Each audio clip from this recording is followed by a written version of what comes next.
Lumalabas raw na kaibigan ng Chop Chop victim na natagpuan sa Binondo, Maynila noong nakaraang linggo ang suspect sa krimen. Nakilala na rin ang biktima bilang isang Chinese national kung saan utang umano ang motibo ng krimen. Narito ang aking report. Tukoy na ng National Capital Region Police Office o NCRPO ang pagkakakilanlan ng lalaking Chinap-Chap na natagpuang nakasilid sa isang drum at itinapon sa Binondo, Maynila noong February 15. Sa report ng NCRPO, ang biktima ay isang Chinese national na kinilalang bilang isang Xiangyang Shen na kaibigan rin umano ng suspect. Una nang nakita sa CCTV ng tinitirahang kondominium ng biktima ang aktong pagdispatcha ng dalawang suspect sa katawan nito.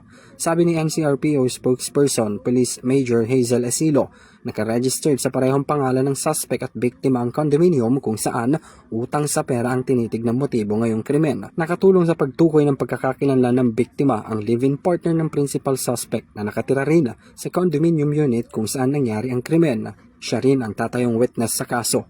4 pang Chinese national sa dating business partners ng pangunahing suspect ang tinutugis at kinasuhan na ng murder ng Pasay City Police habang nasa kustodiya na ng pulisya ang principal suspect. Since sa kanila yung naka-register, yung condo unit kung saan naganap yung pagpatay doon sa ating victim. So, depende na rin doon sa ating fiscal kung paano nila i-appreciate yung ating mga ebidensya na i-file regarding doon sa kaso na yun. So, kung tatayo yung murder na final natin sa kanila, so depende na po yun sa ating fiscal.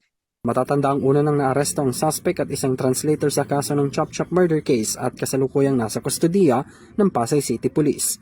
Wala pang lead sa ngayon ang mga otoridad kung nasaan ang 4 pang suspect. Para sa EuroTV News, ako si Henry V. Nicolas, sumasaludo sa bawat Pilipino.